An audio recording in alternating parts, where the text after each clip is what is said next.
Good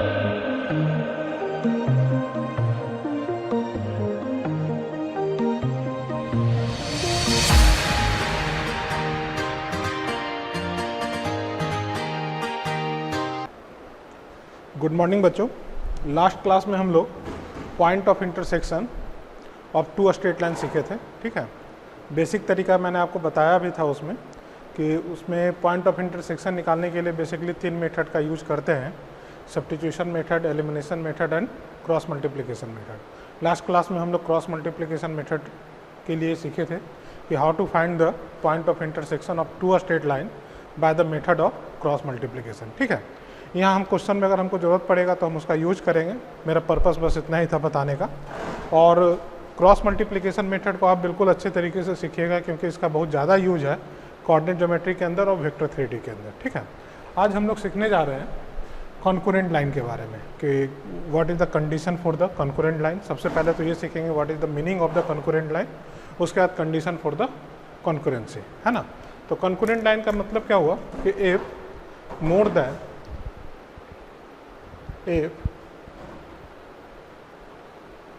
then two line passing through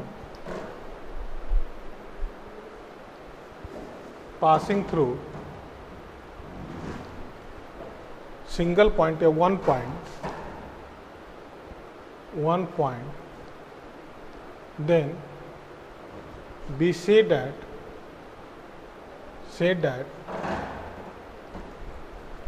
all these lines are concurrent, all these lines are concurrent at that point। मतलब क्या हुआ कि दो से अधिक line, more than 2 line passing through same point या 1 point. ठीक है, जैसे हम लोग यहाँ पर देख रहे थे, स्टार्टिंग में भी हम लोग सीखे थे कि सिंगल पॉइंट से इन्फिनाइट नंबर ऑफ लाइन पास कर सकता है। तो जब सिंगल पॉइंट से इन्फिनाइट नंबर ऑफ लाइन पास करता है तो ये सारा का सारा जो है concurrent at that point A. मान लीजिए कि ये पी पॉइंट है, तो ऑल दीज लाइन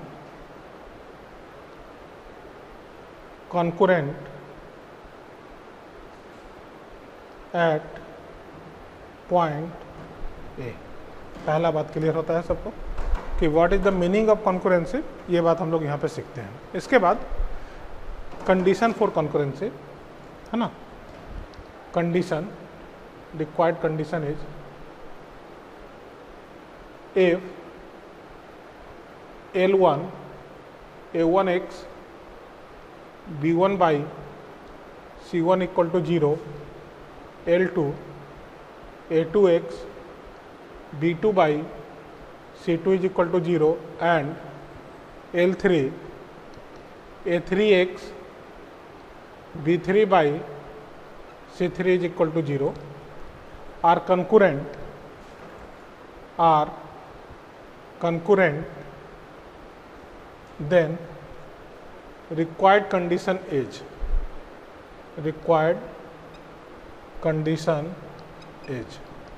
क्या होता है रिक्वायर्ड कंडीशन। अगर ये तीनों लाइन एक पॉइंट पे कंकरेंट है, then required condition is determinants value of coefficient of x, coefficient of y and constant term C1 C2 C3 must be equal to 0। क्या कहने का मतलब हुआ कि हम लोग सिंपली इस कंडीशन को यूज करेंगे। अभी हम लोग 12th क्लास में जस्ट डिटर्मिनेंट्स पढ़े भी हैं और बेसिक में भी इस बात को हम सीखे हैं कि how to solve 2 order determinants और 3 order determinants, expansion of determinants हम लोग बेसिकली जानते हैं। तो हम इस कंडीशन को आसानी से सीख सकते हैं कि कॉन्करेंसी के लिए जो कंडीशन आता है वो कंडीशन का जो फाइनल रिजल्ट है, ठीक है, कंडीशन जो निकल कर आता है वो निकल कर आता है determinants value of coefficient of x के कोफिशिएंट को आप या तो रो में लिख सकते हैं या कॉलम में लिख सकते हैं। मैंने यहाँ कोफिशिएंट ऑफ एक्स को कॉलम में लिखा है। उसी तरीके से जब कोफिशिएंट ऑफ एक्स को कॉलम में लिखा है तो कोफिशिएंट ऑफ वाई भी कॉलम में आएगा और कांस्टेंट टर्म भी एक अपना अलग कॉलम लेगा, ठीक है।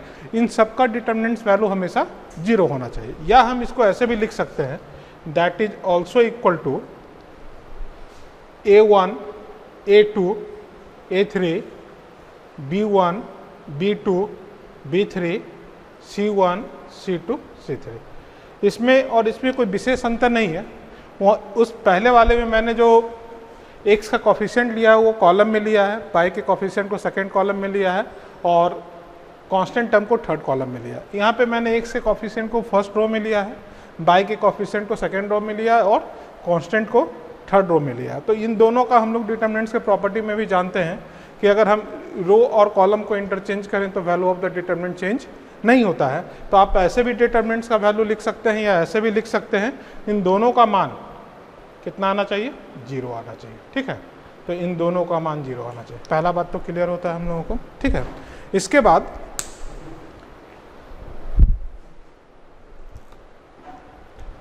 हम इसके एक्सप्लेनेशन पे बात करते हैं कि ये रिजल्ट कहाँ से आ रहा है।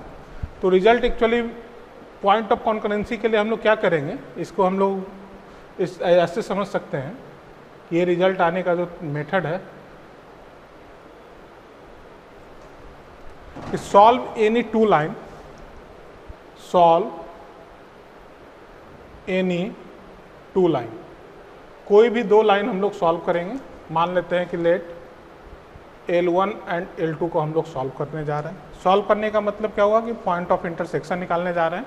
तो L1 और L2 को पॉइंट ऑफ इंटरसेक्शन निकालने के लिए हम लोग cross multiplication method last class में सीखे थे, उसी चीज़ का हम यहाँ पर यूज करेंगे।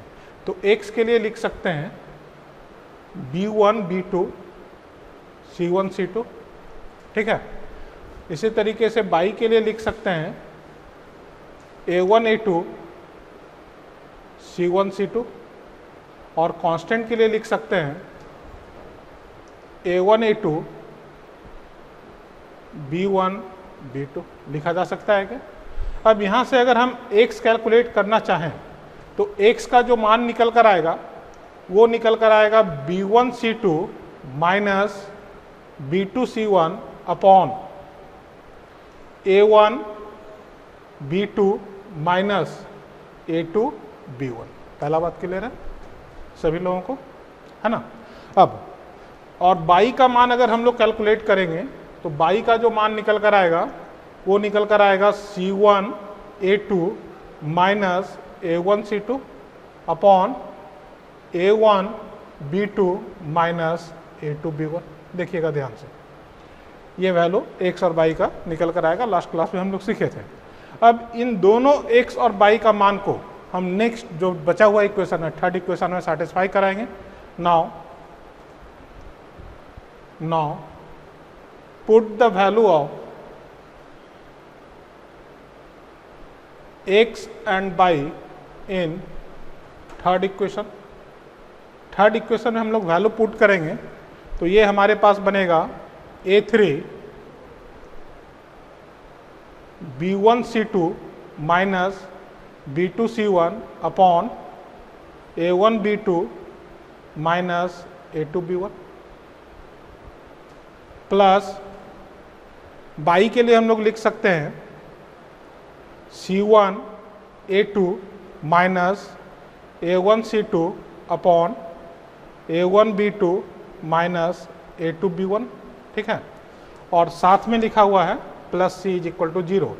और इसको जब सॉल्व कीजिएगा तो ये डिनोमिनेटर में A1 B2 minus A2 B1 लिखा हुआ है, यहाँ भी डिनोमिनेटर में A1 B2 minus A2 B1 लिखा हुआ है।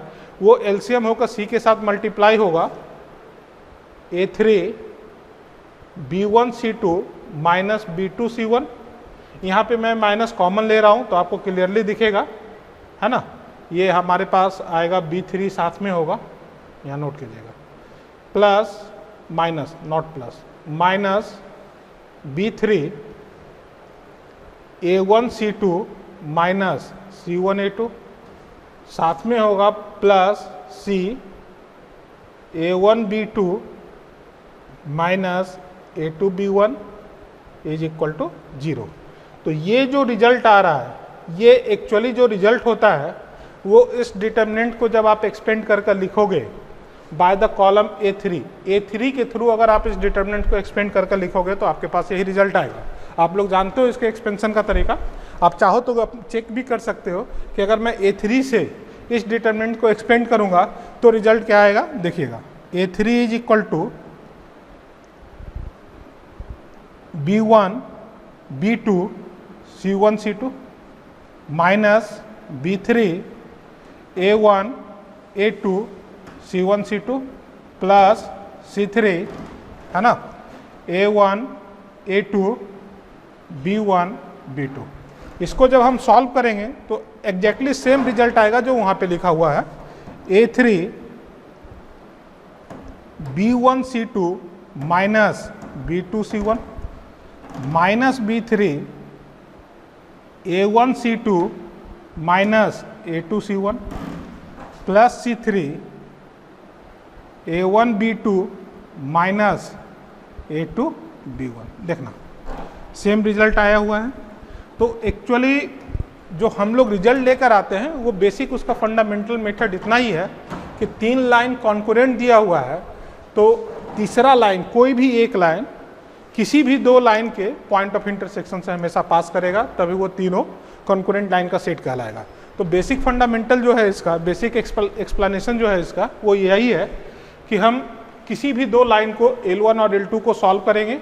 x बाई लिखने का तरीका मैंने लास्ट क्लास में सीखा था, और x और y के लिए मान निकाल कर ले आएंगे, और इसमें को जब हम थर्ड इक्वेशन में पुट करेंगे तो जो रिजल्ट आएगा वही रिजल्ट इस डिटर्मिनेंट्स वैल्यू का आता है। तो हम इसी को फाइनली इस कंडीशन के फॉर्म में याद रखते हैं कि 3 line L1 L2 L3 are concurrent.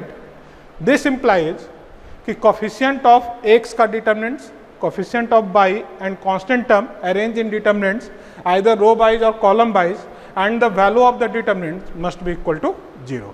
Clear होता है ये बात। अब इस पे हम लोग एक क्वेश्चन करेंगे, आगे बढ़ते हैं। कंकरेंसी पे हम लोग एक क्वेश्चन देखते हैं। 3 लाइन दिया हुआ है, L1 is equal to 2x plus 3y minus 8 is equal to 0, L2 is equal to x minus 5y plus 9 is equal to 0 and L3 is equal to 3x plus 4y minus 11 is equal to 0। ठीक है, और हमको check करना है कि क्या ये तीनों लाइन कॉन्करेंट है या नहीं है। तो हमारे पास तो पहला तो बेसिक तरीका है कि हम किसी भी 2 को सॉल्व कर लेंगे, उसका पॉइंट ऑफ इंटरसेक्शन निकाल कर तीसरे में सेटिस्फाई करा कर चेक कर लेंगे। अभी हम लोग डिस्कशन किए थे कि बिल्कुल सेम तरीके से हम एक कंडीशन लेकर आए थे, that is equal to determinants value of coefficient of x। तो कोफिशिएंट ऑफ x का या तो हम रो में लिखेंगे या कॉलम में लिखेंगे। हम लोग यहाँ पे कॉलम में लिखने जा रहे हैं, तो x का कोफिशिएंट 2, 1 और 3 है, y का कोफिशिएंट 3, -5 और 4 है, और c का जो मान है वो -8, 9 और -11 है ना। कंडीशन ये कहता है कि इस डिटर्मिनेंट्स का जो मान होना चाहिए वो 0 आना चाहिए। तो या तो हम यहाँ पे सिंपल एक्सप्लेनेशन से भी चेक कर सकते हैं, अगर आप लोगों को प्रॉपर्टी आता है तो प्रॉपर्टी से भी चेक कर लीजिएगा, है ना। तो हम यहाँ पर सिंपली इसको एक्सपेंड करने के तरीके से चेक करते हैं। तो एक्सपेंड बाय द रो, हम फर्स्ट रो से इसको एक्सपेंशन करते हैं। हम लोग यहाँ पे कंकरेंसी के लिए कंडीशन चेक कर रहे थे, तो 2, 3, -8, 1, -5, 9, 3, 4, -11 डिटर्मिनेंट्स का वैल्यू लिखा था। इसको मैंने सिंपली एक्सपेंड किया है, तो इस जगह पे जो कैलकुलेशन आएगा 2 इंटू +55 -36 -3 -11 -27 -8 4 +15। अब हम यहाँ से इसको सॉल्व करेंगे तो ये कैलकुलेशन 2 इंटू 19 बनेगा, -3 इंटू -38 -8 इंटू 19, 38 + 114 -152 कैलकुलेट कीजिएगा तो ये मान 0 आ रहा है। इसका मतलब क्या हुआ कि given line is concurrent, given lines are concurrent. ठीक है, ये बात है ना। सिंपल कैलकुलेशन था इस क्वेश्चन के अंदर। हम इसको प्रॉपर्टी से सॉल्व करना चाहें तो प्रॉपर्टी से भी सॉल्व कर सकते हैं। जिन लोगों को प्रॉपर्टी आता है उनके लिए मैं एक हिंट दे रहा हूँ, है ना, जिनको प्रॉपर्टी आता है।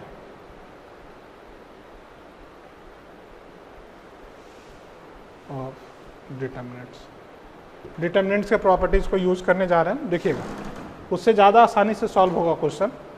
इसको हम लोग बोलते हैं C1, C2, C3।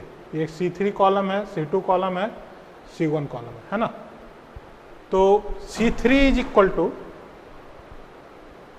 C3 plus C1 plus 2C2। देखना C3 में C3 को हम लोग रिप्लेस करने जा रहे हैं। प्रॉपर्टी जिन लोगों को पता है उनको अच्छे से पता होगा ये बात कि C3 के लिए अगर हम लोग रिप्लेस करना चाहते हैं तो C3 के लिए लिख सकते हैं C3 is replace by C3 plus C1 plus 2C2। तो जैसे ही आप C3 plus C1 plus 2C2 कीजिएगा तो -8 प्लस 8 आ जाएगा, यहाँ पे आ जाएगा +9 -9 और यहाँ पे +11 -11 आ जाएगा। ठीक है, तो जैसे ही आप ये प्रॉपर्टी लगा के इस डिटर्मिनेंट्स को लिखोगे तो 2 1 3 3 -5 4 और ये बनेगा 8 -8, ये बनेगा -9 + 9 और ये बनेगा +11 -11।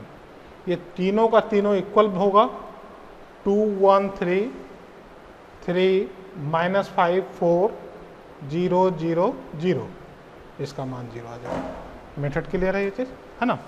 अब आगे बढ़ते हैं नेक्स्ट क्वेश्चन में। अगले क्वेश्चन में देखिएगा, ये भी बिल्कुल सिमिलर ही क्वेश्चन है, लेकिन उससे पहले अगर मैं इस क्वेश्चन का डिस्कशन पे आता हूँ, एक बार आप उसको नोट डाउन कर लीजिए, है ना।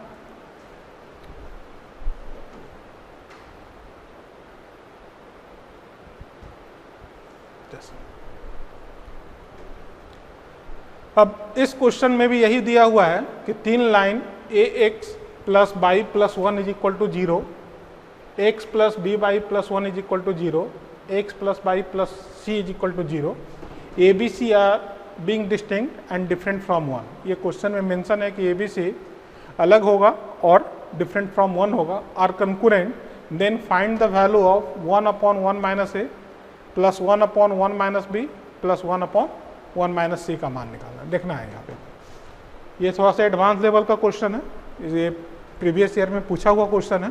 तो अगर आप चाहते हैं खुद से सॉल्व करना तो एक बार खुद से भी सॉल्व कर सकते हैं। मैं 2 मिनट का समय देता हूं आपको।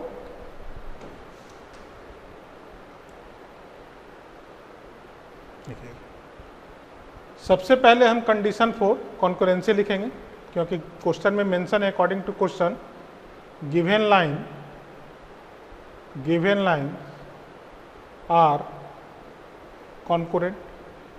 ये क्वेश्चन में मेंशन है कि दिया हुआ लाइन जो होगा वो कॉन्करेंट होगा। जब दिया हुआ लाइन कॉन्करेंट है तो डिटर्मिनेंट्स वैल्यू डी के लिए अगर हम लोग लिखना चाहें तो लिख सकते हैं A1 1, है ना, 1 B 1 और 1 1 C का जो मान होगा वो 0 होगा। ठीक है, आना चाहिए 0, क्योंकि condition for concurrency given line concurrent है तो कोफिशिएंट और कांस्टेंट टर्म का जो डिटर्मिनेंट्स अरेंजमेंट होगा उसका मान हमेशा 0 होना चाहिए। आइए इसके बाद अब हम इसको सॉल्व करने का कोशिश करते हैं। तो हम इसको डायरेक्ट एक्सपेंड भी कर सकते हैं, लेकिन हमारे पास क्वेश्चन में जो रिक्वायरमेंट है वो 1 - a 1 - b और 1 - c का रिक्वायरमेंट है। तो हम यहाँ पे एक छोटा सा प्रॉपर्टी यूज करने जा रहे हैं कि हम लिख सकते हैं C2 is equal to C2 - C1 and C3 is equal to C3 replaced by C3 minus C1। ठीक है, आप ये भी लिख सकते हैं C3 goes to C3 minus C2, वहाँ से भी ये क्वेश्चन सॉल्व हो जाएगा।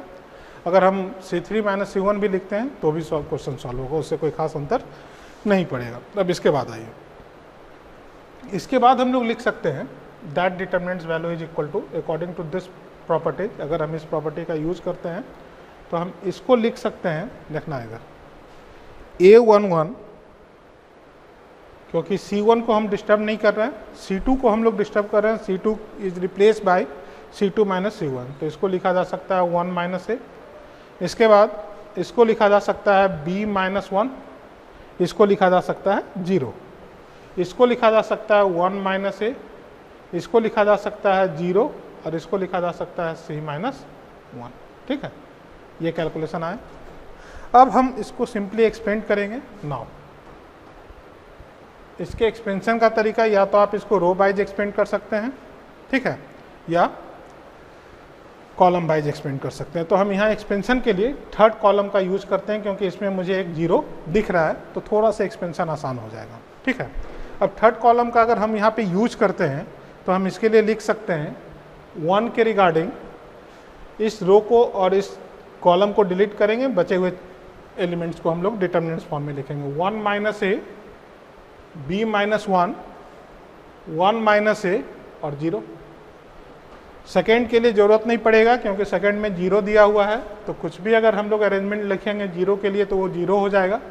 और थर्ड के लिए लिखा जा सकता है प्लस c माइनस 1, और इसके रिगार्डिंग जो डिटर्मिनेंट्स बनेगा वो ये बनेगा a1, 1 माइनस ए और b माइनस 1, a1, 1 माइनस ए, b माइनस 1। देखिएगा इधर, अब इसको अगर हम लोग सॉल्व करते हैं, ठीक है, तो इसको सॉल्व करने के लिए क्रॉस मल्टीप्लिकेशन यूज करेंगे। 2 ऑर्डर डिटर्मिनेंट्स को सॉल्व करने का तरीका बेसिकली हम लोग जानते हैं, काफ़ी आसान होता है। तो this into this is equal to 0 minus 1 minus a into b minus 1। पहला बात क्लियर है सबको। और ये तो 0 ही होगा, इसको सॉल्व कीजिएगा तो ये वैल्यू आ जाएगा plus c minus 1 into A B minus 1 minus 1 minus A. देखना है इसको, क्या ये लिखा जा सकता है? लिख सकते हैं हम लोग ये चीज़, है ना। इसका मान किसके बराबर आना है? 0 के बराबर। इस जगह पे माइनस साइन है तो ये कंज्यूम हो जाएगा, क्योंकि हमारे पास जो क्वेश्चन में फॉर्मेट है वो है 1 minus a, 1 minus b, 1 minus ए। इस फॉर्मेट में लेकर आना है क्वेश्चन को। इसके लिए हम लोग लिखना चाहें तो लिख सकते हैं 1 माइनस ए, 1 माइनस बी। इसको भी अगर हम लोग लिखना चाहें तो लिख सकते हैं प्लस c माइनस 1 ए, बी माइनस 1। और इसके लिए लिखना चाहें तो लिख सकते हैं minus c minus 1 into 1 minus A. देखिएगा इस बात को, क्लियर होता है ये चीज़? एक बार दोबारा चेक कीजिएगा, है ना। तो हम यहाँ पे ये चीज़ लिख सकते हैं। अब आइए फिर से आगे बढ़ते हैं। ये लिखा हुआ है 1 माइनस ए, 1 माइनस बी। इसके लिए भी हमको क्या लिखना होगा? 1 माइनस ए, 1 माइनस सी के फॉर्म में। तो इसको हम लोग लिख सकते हैं 1 माइनस सी, 1 माइनस बी और साथ में ए का मल्टीप्लीकेशन। और वापस से यहाँ हमको 1 माइनस सी लिखना होगा, तो ये प्लस बनेगा 1 minus c into 1 minus a is equal to 0, is equal to 0। लेकिन यहाँ पे जो क्वेश्चन है वो reversal form of 1 upon 1 minus a दिया हुआ है। इसका मतलब क्या हुआ? Now divide both side by 1 minus a, 1 minus b, 1 minus c. तो जैसे ही हम दोनों तरफ 1 minus a, 1 minus b, 1 minus c से डिवाइड करेंगे तो यहाँ पे 1 minus a, 1 minus a cancel out होगा, 1 minus b, 1 minus b cancel out होगा, बचेगा 1 माइनस ए। पहला बात क्लियर है सबको? दूसरा, इस जगह पे देखिए 1 minus c, 1 minus c cancel out होगा, 1 minus b, 1 minus b cancel out होगा, और ये बचेगा ए अपॉन 1 माइनस ए। देखना इस बात को, ठीक है। और तीसरा जो है वो आ रहा है 1 minus c, 1 minus c cancel out होगा, 1 minus a, 1 minus a cancel out होगा, बचेगा 1 upon 1 minus b is equal to 0। अब यहाँ पे वापस से रुकते हैं। 1 अपॉन 1 माइनस सी मैच कर रहा है, 1 अपॉन 1 माइनस बी मैच कर रहा है, और यहाँ पे 1 अपॉन 1 माइनस ए है, पर हमारे पास आ रहा है ए अपॉन 1 माइनस ए। इसका मतलब क्या हुआ कि हम दोनों साइड 1 को ऐड करेंगे। नाउ एडिंग 1 बोथ साइड, दोनों तरफ हम 1 को ऐड करेंगे। तो इसको लिख सकते हैं 1 अपॉन 1 माइनस सी, ए अपॉन 1 माइनस ए प्लस 1। इसमें ऐड करने जा रहे हैं। क्यों ऐड करने जा रहे हैं? क्योंकि न्यूमरेटर में क्वेश्चन के अंदर 1 दिया हुआ है और यहाँ पर हमारे पास कैलकुलेशन में ए आया है, तो उसको हमको मर्ज करना होगा। इसके लिए अगर हम लोग लिखना चाहें तो ये एज इट इज लिखाएगा 1 minus b is equal to 1, क्योंकि दोनों साइड मैंने 1 को ऐड किया है। अब यहाँ पे हम लोग कैलकुलेशन चेक करते हैं। ये इसके साथ एलसीएम लेंगे तो plus A minus a cancel out होगा, 1 बचेगा। अब हमारे पास जो रिजल्ट आता है 1/1 minus c, 1/1 minus a, 1/1 minus b is equal to 1। This implies हम बोल सकते हैं 1/1 minus a, 1/1 minus b, 1/1 minus c is equal to 1। ये इसका कैलकुलेशन है, ठीक है। आगे बढ़ते हैं। अब अगला जो टॉपिक पढ़ना है हमको वो है पैरामेट्रिक फॉर्म और distance form of a line, ठीक है। ये काफ़ी इंपॉर्टेंट टॉपिक है, वेरी वेरी इंपॉर्टेंट। इस पर बहुत सारा क्वेश्चन डिजाइन होता है, ठीक है। बहुत सारा क्वेश्चन पैरामेट्रिक फॉर्म पे डिजाइन होता है। बहुत बार आपको इसका यूज करना पड़ेगा क्वेश्चन में, है ना। डायरेक्टली क्वेश्चन नहीं पूछा जाएगा, लेकिन जो क्वेश्चन डिजाइन होगा उसमें हमको पैरामेट्रिक फॉर्म का यूज सबसे ज़्यादा होगा। देखिए पैरामेट्रिक फॉर्म क्या कहता है कि if theta belongs 0 to pi, be the angle of inclination of a straight line and ax1/1 be a fixed point on it, then coordinate of any point P on this line at a distance mod r from fixed point is equal to x1 plus mod r cos theta by 1 plus mod r sin theta। कहने का मतलब क्या हुआ, diagram से समझते हैं और फिर हम लोग इसको एक्सप्लेन भी करेंगे कि इसका एक्सप्लेनेशन क्या है। समझिएगा इस बात को। ये कोऑर्डिनेट एक्सिस है, कोई भी लाइन दिया हुआ है जिसका इंक्लिनेशन एंगल थीटा दिया हुआ है। इंक्लिनेशन एंगल थीटा देने का मतलब क्या हुआ कि अगर हमारे पास इस लाइन का स्लोप पता होगा तो हम उसको इंक्लिनेशन एंगल निकाल लेंगे, और डायरेक्टली इंक्लिनेशन एंगल अगर क्वेश्चन में दिया हुआ है तो हमको ज़रूरत नहीं पड़ेगा। हम बस उस बात को चेक करेंगे क्या इंक्लिनेशन एंगल अपने रेंज में आ रहा है या नहीं, क्योंकि हम लोग इंक्लिनेशन एंगल के केस में पढ़े थे कि inclination angle always lie between 0 close से लेकर पाई क्लोज, या 0 क्लोज से लेकर पाई ओपन, कुछ भी आप लिख सकते हैं। इस बात से ज़्यादा अंतर नहीं पड़ता है ना। अब यहाँ पे देखिएगा इंक्लिनेशन एंगल के बारे में मैंने आपको बताया था कि एंटी क्लॉकवाइज होगा, positive direction of x axis के साथ, positive direction of x axis के साथ एंगल बताएगा, ठीक है। आगे बढ़ते हैं। इस लाइन पे कोई भी पॉइंट x1/1 है, ठीक है, x1/1 है। अब इसी लाइन पे हमको P का कोऑर्डिनेट निकालना है। P is the point that is mod r distance apart from point A। mod r distance apart from point A का मतलब क्या हुआ कि P either above the A और P either below the A। देखिएगा इधर, या तो P ऊपर हो सकता है या P नीचे हो सकता है। अगर मैं डिस्टेंस के लिए बात करूंगा तो दोनों केस में जो डिस्टेंस काउंट होगा वो mod r के टर्म में ही काउंट होगा, है ना। लेकिन जैसे ही हम P का कोऑर्डिनेट लिखना चाहते हैं तो P का कोऑर्डिनेट क्या आएगा, x1 plus mod r cos theta. ये जो थीटा है वो इंक्लिनेशन एंगल है, by 1 plus mod r sin theta, है ना। तो अगर हम एबव द P के लिए बात करें कि if P lies above A से ऊपर अगर P लाई करता है तो उस केस में हम लोग P का जो कोऑर्डिनेट लेंगे x1 plus r cos theta और y 1 plus r sin theta. और यदि if P lies below the point A,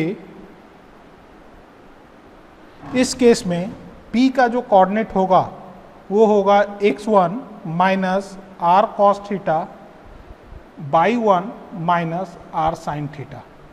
और इसी को हम लोग कंबाइन फॉर्म में लिख सकते हैं, है ना, कि if P lies above the point A, ठीक है।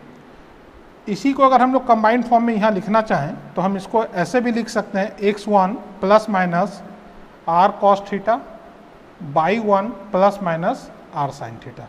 प्लस माइनस r क्यों करने जा रहे हैं, क्योंकि मॉड अगर हम हटाएंगे तो वो प्लस और माइनस दोनों देगा। प्लस का सिग्निफिकेंस ये है कि P जो है वो एबव द एक्स एक्सिस लाई कर रहा है, और माइनस का सिग्निफिकेंस इतना है कि P जो है वो बिलो द एक्स एक्सिस लाई करेगा। अगर हमसे पूछा जा रहा है कि find the coordinate of the point P above the x axis, तब तो हम सिंपली प्लस लेंगे, लेकिन क्वेश्चन में ऐसा कुछ भी मेंशन नहीं है कि प्लस और माइनस। उस केस में हमको ये दोनों कोऑर्डिनेट लेना होगा और उसके बाद क्वेश्चन को प्रोसीड करना होगा कि प्लस के लिए अलग कोऑर्डिनेट आएगा, उसके अकॉर्डिंग क्वेश्चन का आंसर अलग आएगा, माइनस के लिए बिलो द ए के लिए अलग कोऑर्डिनेट आएगा, उसके लिए क्वेश्चन का आंसर अलग आएगा। तो इस बात का हमको ध्यान में रखना है कि क्वेश्चन में मेंशन क्या है कि अगर एबव द ए दिया हुआ है तब तो हम प्लस साइन के साथ यूज करेंगे क्वेश्चन में। अगर कुछ भी नहीं दिया हुआ है तो पैरामेट्रिक फॉर्म में जब भी हम कोऑर्डिनेट पॉइंट लिखेंगे अबाउट द ए तो हमेशा दो कोऑर्डिनेट पॉइंट लिखाएगा, एक ऊपर की ओर लिखाएगा, दूसरा नीचे की ओर लिखाएगा। देखना इसका एक्सप्लेनेशन कि आखिर हम लोग इसको इस तरीके से क्यों लिखते हैं।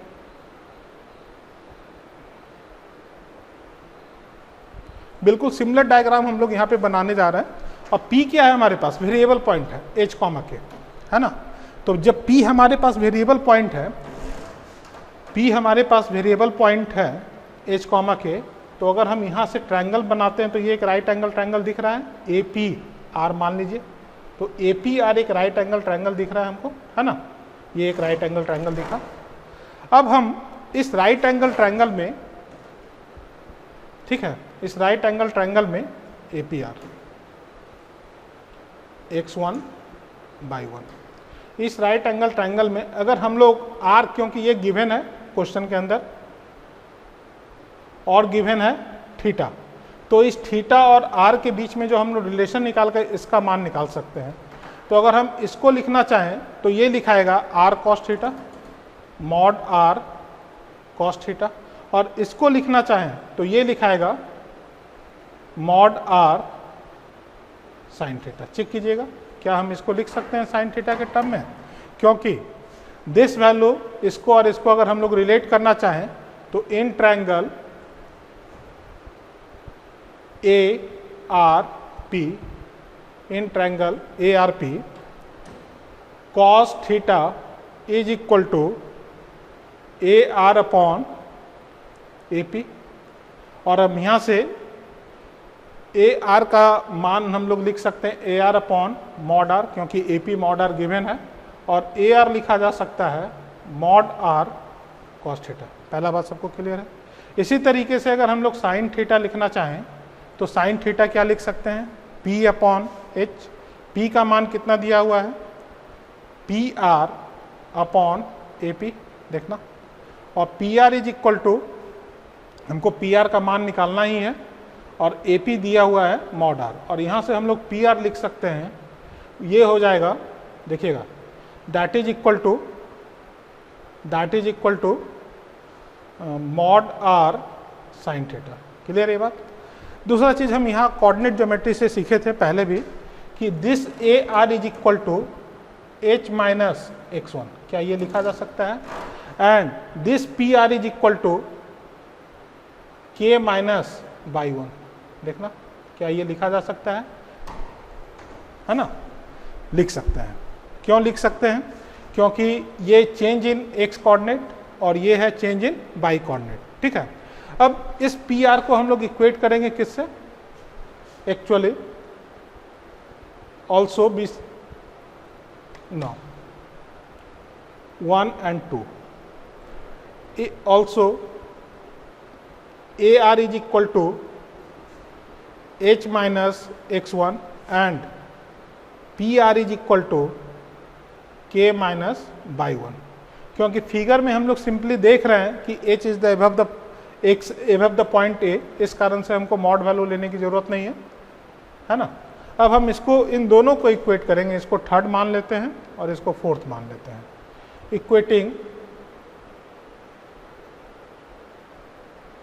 Equating first and third and also second and fourth. First, third और सेकेंड एंड फोर्थ को इक्वेट करेंगे तो फर्स्ट और थर्ड के लिए लिख सकते हैं H minus x1 is equal to mod R cos theta, और दूसरे के लिए लिखा जा सकता है K minus y1 is equal to mod R sine theta, लिख सकते हैं। और यहाँ से H के लिए लिखना चाहें तो लिख सकते हैं x1 plus mod R cos theta, और K के लिए लिख सकते हैं y1 plus mod R sine theta. इसको लिखना चाहे तो लिख सकते हैं h is equal to x1 plus minus r cos theta. इसको लिख सकते हैं k is equal to by 1 plus minus r sine theta. यही प्लस माइनस साइन के बारे में मैंने आपको बताया था कि अगर p point above the point a होगा तब हम उसके लिए प्लस साइन एज्यूम करेंगे, और यदि p बिलो द a होगा उसके लिए हम लोग माइनस साइन एज्यूम करेंगे। अब आइए इसी को अगर हम लोग ऐसे लिखना चाहें, क्योंकि let p h comma k b a variable point, b a variable point, इसका मतलब क्या हुआ, required locus is x is equal to x1 plus minus r cos theta, और y is equal to by 1 plus minus r sine theta. यही equation बनेगा x1 by cos theta is equal to by minus by 1 by sine theta is equal to mod r, है ना। This is the required equation of line in parametric form, metric form और distance form. इसको parametric form और distance form इस कारण से बोलते हैं क्योंकि हम पैरामेट्रिक एंगल थीटा या डिस्टेंस आर से इक्वेट करते हैं, ठीक है। This is the similar equation for the circle. Actual में यहाँ पे जो वैरी कर रहा है वो थीटा कांस्टेंट है एंड आर वैरी करता है। इस बात को नोट करना होगा यहाँ पे, ठीक है। हम लोग यहाँ पे नोट कर लेते हैं कि पैरामेट्रिक फॉर्म के केस में जो थीटा होता है वो हमेशा कांस्टेंट होगा, थीटा इज कांस्टेंट, ठीक है। थीटा हमेशा कांस्टेंट होगा क्योंकि inclination angle of the line is always constant, and r is theta is constant and r is variable. इसमें आर हमेशा वैरी करेगा, ठीक है। जैसे जैसे आर वैरी करेगा वैसे वैसे पॉइंट भी वैरी कर जाएगा और उसके अकॉर्डिंग कोऑर्डिनेट पॉइंट भी चेंज होता जाएगा। थीटा क्यों कांस्टेंट होगा, क्योंकि हमको कोई भी कोऑर्डिनेट पॉइंट जो निकालना है वो इसी लाइन पे निकालना है, और एक लाइन का इंक्लिनेशन एंगल हमेशा कांस्टेंट होगा, ठीक है। तो इस बात को ध्यान में रखना है कि ये पैरामेट्रिक फॉर्म ऑफ सर्कल भी है और ये पैरामेट्रिक फॉर्म ऑफ लाइन भी है। जब हम लोग सर्कल पढ़ेंगे तो लगभग सेम इक्वेशन लिखेंगे पैरामेट्रिक फॉर्म ऑफ सर्कल का, लेकिन उसमें अंतर क्या होता है कि सर्कल के केस में आर रेडियस जो होता है वो कांस्टेंट होता है, थीटा वैरी करता है, बट लाइन के केस में थीटा कांस्टेंट होता है और आर डिस्टेंस वैरी करता है। वही चीज़ मैंने वहाँ पे मेंशन किया है कि पैरामेट्रिक फॉर्म में थीटा जो है वो हमेशा कांस्टेंट होता है, इंक्लिनेशन एंगल हमेशा किसी भी लाइन का कांस्टेंट होगा, और आर जो है दिए हुए पॉइंट से डिस्टेंस है वो पूरे लाइन पे वैरी कर सकता है, इस कारण आर हमेशा वेरिएबल होगा। आर का मान हम चेंज करेंगे, अलग अलग कोऑर्डिनेट पॉइंट हमको निकल कर आता रहेगा, ठीक है। अब इस पर हम लोग कुछ एक क्वेश्चंस करते हैं कि how to apply this section, है ना, कि हम इस सेक्शन को क्वेश्चन में कैसे अप्लाई करेंगे, कि पैरामेट्रिक फॉर्म से हम क्वेश्चन को कैसे सॉल्व करेंगे। एक एक करके क्वेश्चन को देखते हैं, क्योंकि मैंने पहले ही बोला है कि ये सेक्शन बहुत ही इंपॉर्टेंट है। बहुत बार चाहे वो किसी भी सर्कल का क्वेश्चन दिया हुआ हो या कोनिक का क्वेश्चन दिया हुआ हो या सिंपली स्ट्रेट लाइन का क्वेश्चन हो, पैरामेट्रिक फॉर्म का यूज किए बिना आप डायरेक्टली किसी भी कोऑर्डिनेट को नहीं लिख सकते हैं। इस कारण इसका यूज समझना बहुत ज़रूरी है। इस पे हम बहुत सारे क्वेश्चंस का वेरिएशंस लेंगे। यहाँ पे आगे बढ़ते हैं। आइए हम लोग पैरामेट्रिक पे दो क्वेश्चन करने जा रहे हैं। पहला क्वेश्चन है a straight line drawn through the point A2,1, है ना, making an angle π/4 with the x axis and intercepts on other line x plus 2y plus 1 is equal to 0 at point B, find the length of AB, है ना। तो ये कोई भी A point दिया हुआ है, समझिएगा इस बात को। यहाँ पे मैं डायग्राम बना रहा हूँ। A का कोऑर्डिनेट दिया हुआ है 2,1, अ straight line drawn through the point A। इस पॉइंट से एक स्ट्रेट लाइन पास कर रहा है जो कि कोऑर्डिनेट एक्सिस के साथ, एक्स एक्सिस के साथ π/4 एंगल बना रहा है। मतलब थीटा का मान हमको पता चल गया, और with the x axis and intercepts on other line, ये कोई भी दूसरा लाइन है। मान लेते हैं कि ये लाइन दिया हुआ है x प्लस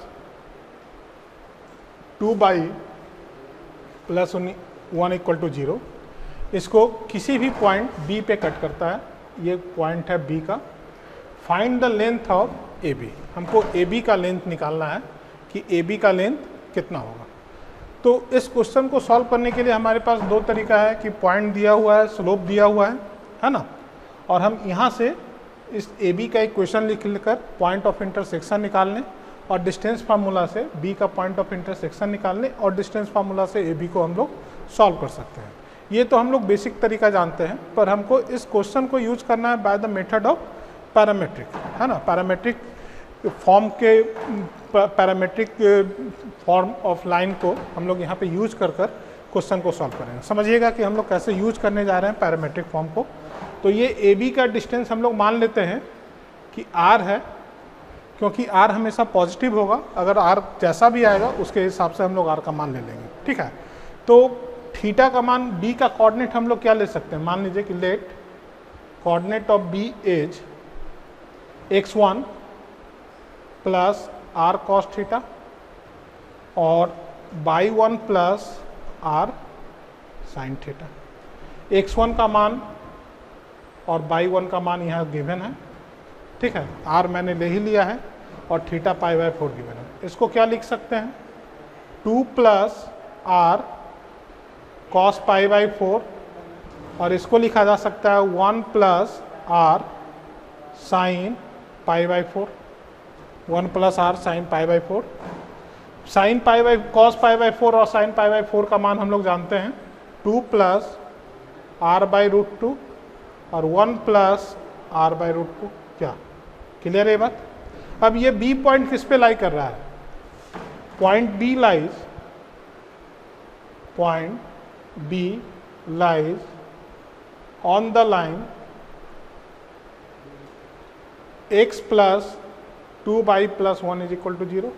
अब x का मान अगर हम इस पे लिख दें 2 प्लस r/√2, 2, y का मान लिख दें 1 प्लस r/√2 प्लस 1, और इसको सॉल्व कीजिएगा तो आपके पास आएगा 2 plus r/√2, 2 plus 2r/√2 plus 1 is equal to 0। और इसको हम लोग सॉल्व करके लिखना चाहें तो लिख सकते हैं 3r/√2 इज इक्वल टू -5, और r अगर मुझे कैलकुलेट करना है तो -5√2/3, ठीक है। तो r का मान जो आ रहा है वो आ रहा है -5√2/3। हम लोग जानते हैं कि r हमेशा कैसा होगा, पॉजिटिव होगा। तो मॉड r हम लोग यहाँ पे कंसीडर क्या करेंगे, 5√2/3। अब यहाँ पे आइए एक बात और, ये -r का सिग्निफिकेंस क्या है, क्योंकि अभी हम लोग लिए थे कि इसको ऊपर मान कर काम कर रहे हैं कि बी पॉइंट जो है ए के एबव है, तो हम लोग प्लस साइन लिए, पर एक्चुअल डायग्राम में जो बी पॉइंट होगा वो ए से नीचे होगा, मतलब ये लाइन इधर से पास करेगा और यहाँ से हम लोग बी पॉइंट कैलकुलेट करने जा रहा है। तो प्लस और माइनस साइन का सिग्निफिकेंस बस इतना ही है कि किसी भी रेफरेंस पॉइंट से रिक्वायर पॉइंट एबव है या बिलो है, ठीक है। तो हमको डिस्टेंस से मतलब था, तो डिस्टेंस इसका निकल कर आएगा 5√2/3। नोट कीजिएगा, मेरे ख्याल से हमको दोबारा एक्सप्लेन करने की ज़रूरत नहीं है इस क्वेश्चन में, आप आसानी से समझ सकते हैं। हम लोगों ने इसमें क्या किया है कि b का कोऑर्डिनेट पॉइंट लिया है, ये मानकर कि b एबव द a है, तो x1 plus r cos theta by 1 plus r sine theta. x1 by 1 और r थीटा का मान हमको पता है, उस फॉर्म में लिख लिए, तो b का कोऑर्डिनेट निकल कर आता है 2 प्लस r/√2 और 1 प्लस r/√2। इस कोऑर्डिनेट पॉइंट को हम लाइन में पुट करेंगे, लाइन में जैसे ही पुट करेंगे तो r का मान निकल कर आएगा, और r यहाँ पे निगेटिव आ रहा है। निगेटिव का सेंस क्या है, ये क्लियर है। अब हमको डिस्टेंस चाहिए और डिस्टेंस हमेशा पॉजिटिव होता है, तो मॉड r का जो मान निकल कर आएगा 5√2/3 आएगा। आइए नेक्स्ट क्वेश्चन में बढ़ते हैं। इस क्वेश्चन में दिया हुआ है find the equation of a straight line which passes through the point 3,2 and whose gradient is 3/4। Also find coordinate of the point on the line that are 5 unit away from the point, इतना है ना। तो 5 unit away from the point this, इसका मतलब ये question में mention नहीं है कि एबव और बिलो, मतलब हमको यहाँ पे तो दोनों कोऑर्डिनेट पॉइंट लिखना पड़ेगा, है ना। इस पॉइंट से 5 यूनिट ऊपर और 5 यूनिट नीचे के लिए कोऑर्डिनेट पॉइंट लिखना होगा। इसमें 2 क्वेश्चन है। पहला क्वेश्चन तो ये कहा जा रहा है कि find the equation of a straight line passing through the 3,2 and whose gradient is 3/4। हमको equation of a straight line लिखना है जिसका जो कि 3,2 से पास करता है और इसका जो स्लोप दिया हुआ है वो 3/4। तो required equation of a straight line कितना होगा? Required equation of a straight line is, ठीक है, required equation of a straight line हो जाएगा y माइनस 2 3/4 x माइनस 3, है ना। ये आंसर का पार्ट है, इसको सॉल्व कर लीजिएगा तो आपके पास आंसर आ जाएगा। अब हमसे ये क्वेश्चन में पूछा जा रहा है कि यदि इसी लाइन का थीटा, ठीक है, ये कोई ना कोई थीटा होगा, थीटा इंक्लिनेशन एंगल है, 3 और 2 इधर कहीं लाई कर रहा है, ठीक है। तो इस पॉइंट से 5 यूनिट ऊपर और 5 यूनिट नीचे बी और बी डैश का कोऑर्डिनेट कितना होगा। एक्चुअली इंक्लिनेशन एंगल हमारे पास क्वेश्चन में गिवन है कि m is equal to 3/4, sorry inclination angle नहीं गिवन है, slope of the line given है 3/4। तो यहाँ से हम लोग tan थीटा इक्वेट कर सकते हैं, tan theta is equal to 3/4।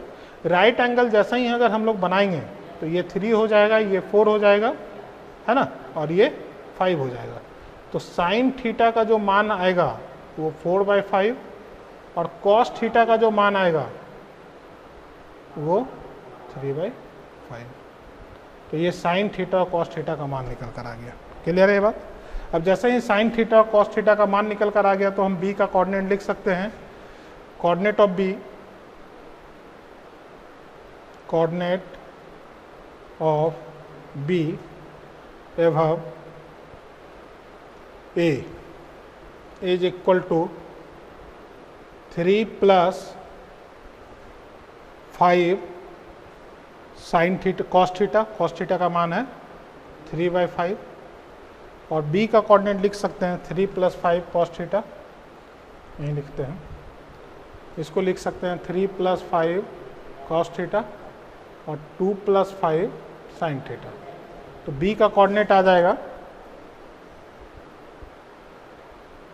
3 + 5 3/5, 3 × 3/5, sorry 3 + 5 × 3/5 और 2 + 5 × 4/5 और इसको लिख सकते हैं 6 और इसको लिख सकते हैं 6। तो एक कोऑर्डिनेट तो आएगा आपके पास 6,6। इसी तरीके से बी डैश का कोऑर्डिनेट अगर हम लोग लिखना चाहें तो ये ऊपर और ये नीचे 8 डिस्टेंस पे है, इसके लिए लिख सकते हैं 3 - 5 कॉस थीटा और 2 - 5 साइन थीटा। तो बी डैश का कोऑर्डिनेट लिखा जा सकता है 3 - 3 और 2 - 4। तो कोऑर्डिनेट आ जाएगा 0 - 2। ठीक है, ये इसका आंसर होगा। आगे बढ़ते हैं। आज के लिए हम लोग इतना ही रखते हैं क्योंकि पैरामेट्रिक फॉर्म पे हम लोग 2 क्वेश्चन आज किए हैं। अगले क्लास में इससे रिलेटेड और भी हम लोग क्वेश्चंस करेंगे, फिर चैप्टर को आगे बढ़ाएंगे। ठीक है, तो आज के लिए हम लोग इतना ही रखते हैं, बाकी क्वेश्चंस हम लोग नेक्स्ट क्लास में करेंगे। Thank you.